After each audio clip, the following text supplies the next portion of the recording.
Escuche este dato: 193 asesinados, 1.800 heridos.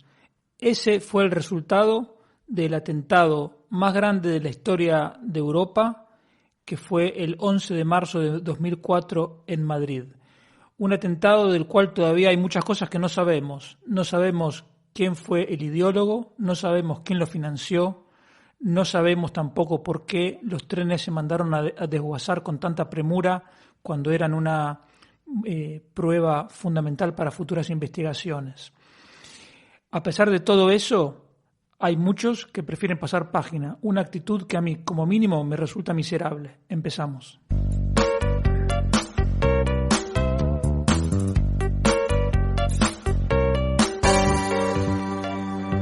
Economía Hoy, con Diego Barceló. Hola, bienvenido a esta nueva edición de Economía Hoy, como siempre con la ayuda fundamental de Miguel Martínez en el control. Recuerda que me puedes encontrar en redes sociales, soy @DiegoBarceló, tanto en Instagram como en Twitter, y me encuentras como Barceló y Asociados en YouTube, Facebook, Telegram y LinkedIn. Por supuesto que en el recuerdo a las víctimas del atentado del 11 de marzo, también quiero enviar mi abrazo a sus familiares y sus amigos.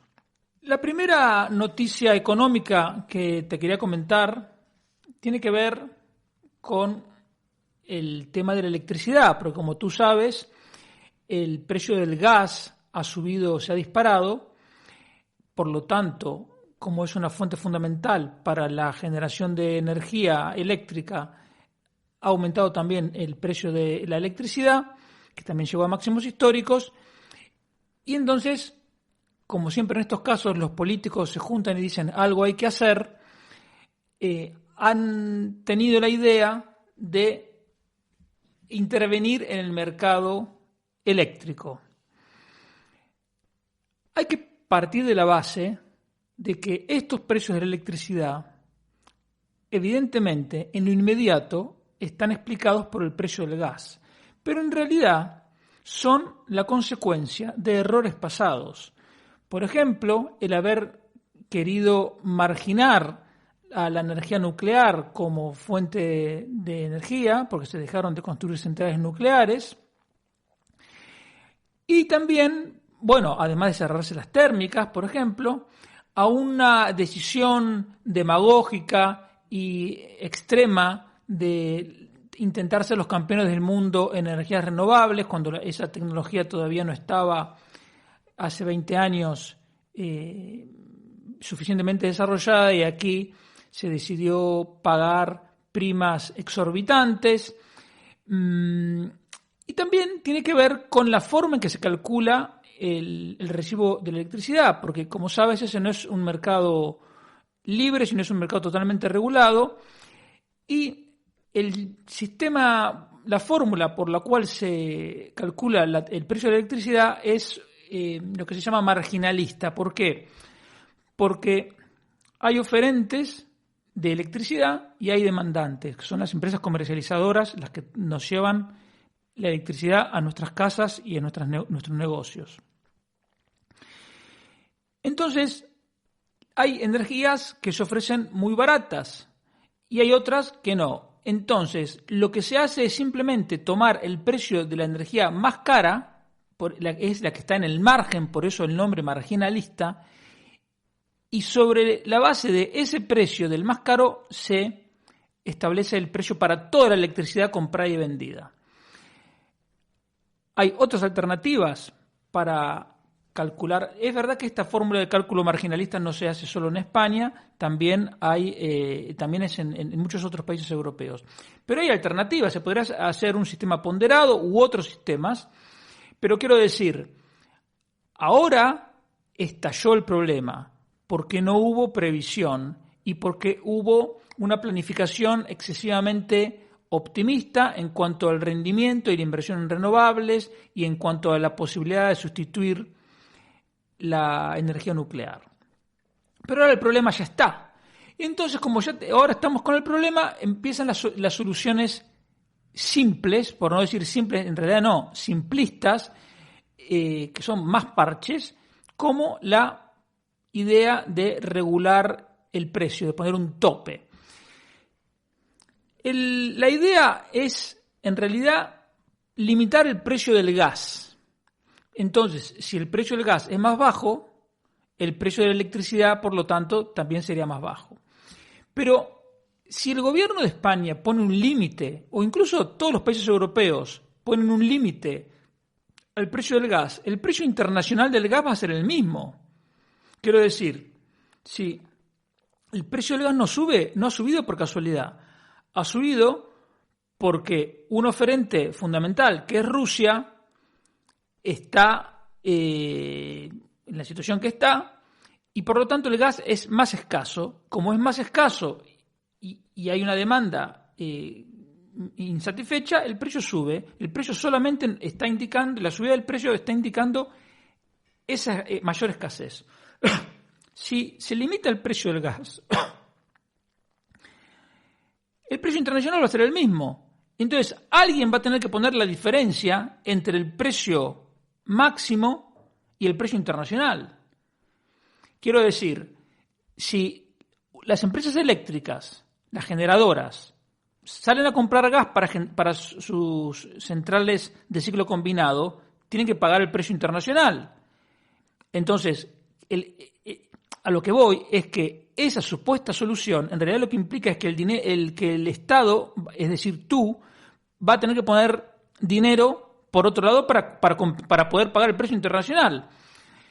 Pero con el agravante de que cuando se pone un precio, es decir, si baja el precio de la electricidad artificialmente, muchas inversiones o acciones que se pueden hacer para ahorrar en electricidad ya no se van a hacer. Por lo tanto, tú estarías fomentando una mayor demanda de gas para generar más electricidad precisamente cuando el gas es más escaso. Entonces, hay dos alternativas. O el gobierno, una vez más, tú vas a tener que poner el dinero para pagar la diferencia entre el precio internacional y el precio regulado, o simplemente el gas no se va a poder conseguir y habría cortes de electricidad. Esto es lo mismo que pasa siempre que se regulan los precios. Además, hay que ver cómo se hace, porque una cosa es limitar el precio del gas, pero si se intentara directamente limitar el precio de la electricidad, ahí se estarían también afectando derechos de las empresas generadoras. Por lo tanto, el Estado también tendría que asumir juicios por esos perjuicios. Entonces, ¿qué se puede hacer? En el corto plazo es muy poco lo que se puede hacer. La principal medida sería seguir reduciendo impuestos a la electricidad, como en la gasolina. Es exactamente el mismo problema. Si tú pagas 2 euros en el surtidor, pero resulta que la mitad son impuestos, pues es evidente que la solución más al alcance de la mano es reducir los impuestos y no inventarse cosas como limitar los precios por todos los problemas que te estoy comentando que tienen eso. Más a largo plazo, es lo que te comentaba la semana pasada. Tendrían que empezar a fabricar centrales nucleares, por ejemplo, y se podría establecer un mecanismo estabilizador que consistiría, o sea, dado que España es un país que importa todo su gas y su petróleo, hacer un mecanismo estabilizador por el cual, por ejemplo, los precios en el surtidor, en lugar de variar día a día, estén vinculados no con el precio del petróleo del día de hoy, sino con el precio medio de los últimos 24 meses, por ejemplo. Entonces, el gobierno, en este caso, tendría que poner una caja por la cual, cuando ese precio medio fuese superior al precio de mercado, uno estaría pagando de más, pero eso se estaría ahorrando en una hucha. ¿Para qué? Para que el día que el precio del petróleo o del gas se dispare, uno pueda seguir pagando un precio más bajo, pero pagando la diferencia con el ahorro que se hizo antes. Esto sería una solución intermedia porque, digamos, es más intervencionista de lo que a mí me gusta, pero, digamos, sería un punto intermedio porque permitiría digamos, no desvincular al consumidor o a las empresas de la realidad del precio internacional, porque el precio puede ser muy alto, nos guste o no nos guste, pero es el que es, y al mismo tiempo estabilizar un poco los precios. Claro, el problema que tiene esto es que hay un momento en que estás pagando más caro de lo que podrías pagar. Claro. Entonces, cuando es el mismo problema que tiene ahorrar. Tú ahorras cuando podrías estar tomándote un helado en lugar de ahorrar. Pero bueno, entonces es muy probable que también eso despertaría quejas. En definitiva, el problema ya estalló, no hay mucho más que se pueda hacer, pero corremos el riesgo de que los políticos, por querer buscar soluciones mágicas, empeoren la situación más de la que la arreglen. El segundo tema que te quería comentar es el de la inflación. Bueno, es siempre el mismo tema, la inflación cada vez más alta. El dato adelantado que había sido 7,4, comparando el IPC de febrero con el de febrero del año pasado, en realidad ahora tenemos el dato definitivo que es de 7,6. Y ese dato de 7,6 es porque los impuestos que gravan el recibo eléctrico se han reducido de manera temporal. Eso permite, dado que el precio de la electricidad es muy importante dentro de la canasta de bienes y servicios que compone el IPC, permite mostrar una inflación más baja de la realidad. ¿Por qué? Porque si tú miras el IPC a impuestos constantes, es decir, cuál habría sido la variación del IPC si no se hubiera reducido los impuestos que gravan al recibo eléctrico. Entonces, esa inflación a impuestos constantes te da 8,5 y esa es la realidad. 8,5. Evidentemente, tienen los precios de la energía que han subido un 44%, los carburantes son 27%. Siempre te estoy hablando de febrero contra febrero del año pasado. Pero también ha subido, por ejemplo, el calzado de hombre 5%, los alimentos más de 5%, los muebles casi 7%, los bienes no duraderos para el hogar, es decir, por ejemplo, detergentes, jabones, etcétera, más de 3%. Te quiero decir, el objetivo de inflación del Banco Central Europeo es 2 y ya no es un tema que esté restringido solo a el gas y la electricidad, a los combustibles. Pero como te digo, alimentos, calzados, muebles, jabones, detergentes, está todo aumentando más de un 3%. Es verdad que hay algunos precios regulados, como por ejemplo la educación universitaria, los medicamentos, que están subiendo menos del 1%, pero claro, porque esos precios en gran medida los fija el gobierno.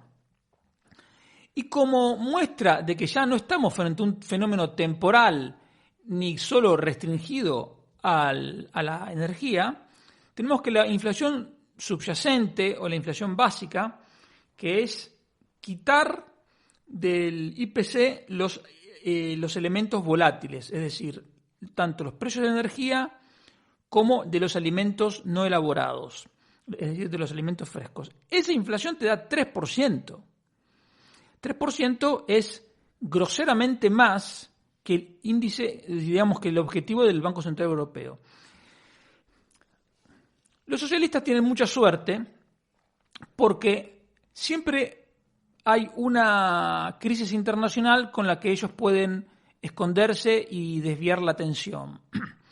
Si tú miras las estadísticas económicas del 2000, incluso del 2006 y 2007, ya se veían algunos síntomas de debilitamiento muy claros que estallaron en marzo de 2008. Lo increíble, Zapatero tuvo una suerte realmente increíble, que fue nuestra desgracia, que cuando Pizarro y Solbes hicieron aquel famoso debate, Pizarro tuvo razón en todo, pero la gente no lo había percibido. Tú miras las estadísticas económicas y es increíble, pero al mes siguiente del debate, lo que pasa es que las estadísticas tardan en publicarse, vino el derrumbe. Pero eso a Zapatero no le importó porque ya había ganado las elecciones. Ok, ahora con Sánchez está pasando lo mismo. Afortunadamente no hay elecciones ya. Por lo tanto, tengo la esperanza de que la gente pueda discriminar los efectos. La cuestión es que ahora el gobierno ha salido en tromba a culpar a Putin como el culpable único del tema de la inflación. La verdad que el culpable principal de la inflación es el Banco Central Europeo, como te vengo diciendo, por su política irresponsable y temeraria de venir imprimiendo dinero como nunca se hizo en la historia, precisamente con el objetivo de aumentar la inflación. Porque si tú lees los discursos de los presidentes del Banco Central Europeo de los últimos años, es decir, de Christine Lagarde y antes de Mario Draghi, ellos querían subir la inflación, porque la inflación era, en ese momento, el objetivo era una inflación inferior pero cercana al 2%. Como la inflación rondaba el 0, Draghi imprimía para que la inflación subiera al 2%. Ellos actuaron como socialistas planificadores. Quiero decir, tú en la planilla Excel lo controlas todo, pero en la realidad no se controla. Bueno, ahora lograron despertar al monstruo de la inflación y evidentemente el monstruo no se paró en 2. Siguió y ya está en 8 y pico, en toda la eurozona más del 5, y vamos a ver ahora cómo hacen para frenarlo. Es verdad que sobre esto viene el tema de la guerra de Ucrania, que complica las cosas un poco más, así como los cuellos de botella que son verdad. Pero sin una inflación, sin una emisión monetaria masiva, no podría haber esta subida generalizada de precios. Y en el caso particular español, Sánchez también es responsable de la inflación, porque, primero, él, desde que gobierna, no hace más que aumentar el gasto público, con lo que es un incremento artificial de la demanda. Cuando tú presionas la demanda, lo que consigues siempre es que te aumenten los precios. Segundo, subiendo de manera irresponsable el salario mínimo, porque aumenta los costes. Si tú tienes una tienda con un único empleado y le tienes que pagar 1.000 euros, que en realidad son 1.500 si tienes en cuenta todos los costes, y tienes la posibilidad, pues sube los precios.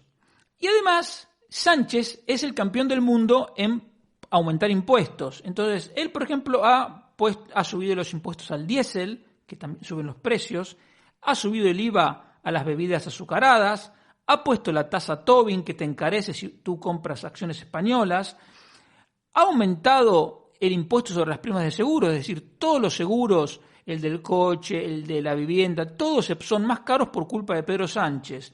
Ha subido el impuesto de matriculación, por lo tanto, todos los precios de los coches son más caros. Ha creado el impuesto para los plásticos de un solo uso.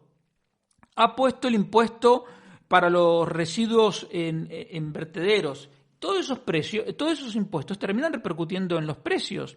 Entonces, Sánchez no se puede esconder ahora detrás de Putin.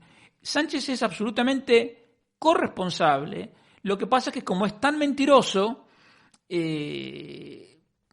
ahora dice este argumento, pero yo realmente no entiendo, no me imagino qué mente tan estrecha puede, no solo seguir creciendo este mentiroso compulsivo, sino además, en este caso, que es evidente que la inflación antes de la guerra de Ucrania ya había aumentado. Por lo tanto, no se puede esconder Sánchez detrás de Putin, porque él, siendo, insisto, el Banco Central Europeo el principal responsable, Sánchez también tiene una cuota importante de responsabilidad. Y la tercera noticia que te quería comentar tiene que ver con un informe del Instituto de Estudios Económicos que dirige Gregorio Izquierdo, que es muy interesante porque lo que viene a decir es lo siguiente. Este informe es como una respuesta al informe de los, entre comillas, expertos que presentaron a la ministra Montero el informe para subir los impuestos, en definitiva. Entonces, este informe del Instituto de Estudios Económicos lo que viene a decir es, ojo, que antes de subir los impuestos, lo que habría que hacer es aumentar la eficiencia del gasto público. Entonces se hicieron todo un estudio con una metodología propia, comparando la eficiencia con la que se gasta el dinero público en todos los países o en casi todos los países de la Unión Europea y los de la OCDE. ¿Y qué te encuentras? Y te encuentras lo que ya te puedes imaginar, que la eficiencia del gasto público en España es mucho más baja que la media de la Unión Europea y que la media de la OCDE. De 22 países de la Unión Europea que se consideraron en el estudio, porque dejaron de lado, por ejemplo, a Malta y a Chipre, de estos 22 países, como te digo, España es el 17 en eficiencia del gasto público.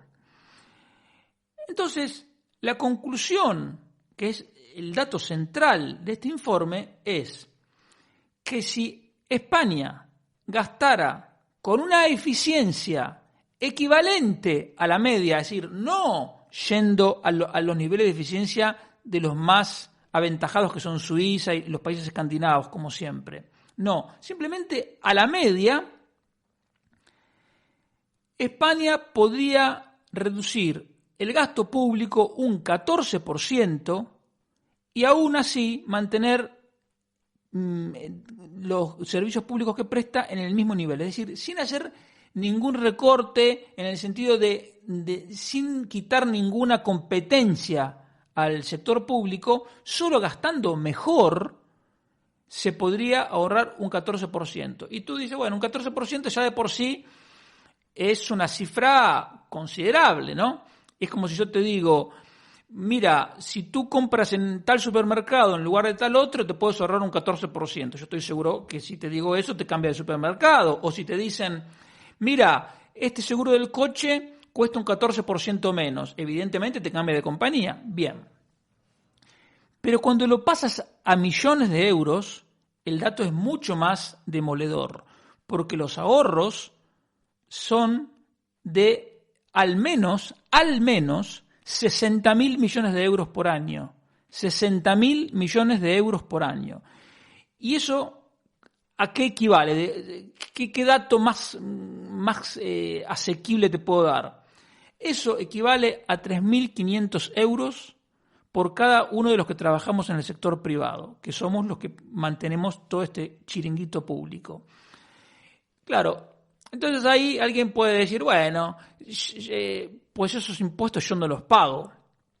Yo te digo que sí los pagas, porque sí, mira, aunque tú cobres el salario mínimo de 1.000 euros, solo las cotizaciones sociales que van en tu salario, es decir, las que pagas tú y las que ingresa el empleador, pero que en realidad también las pagas tú, ya eso solo son más de 3.500 euros por año.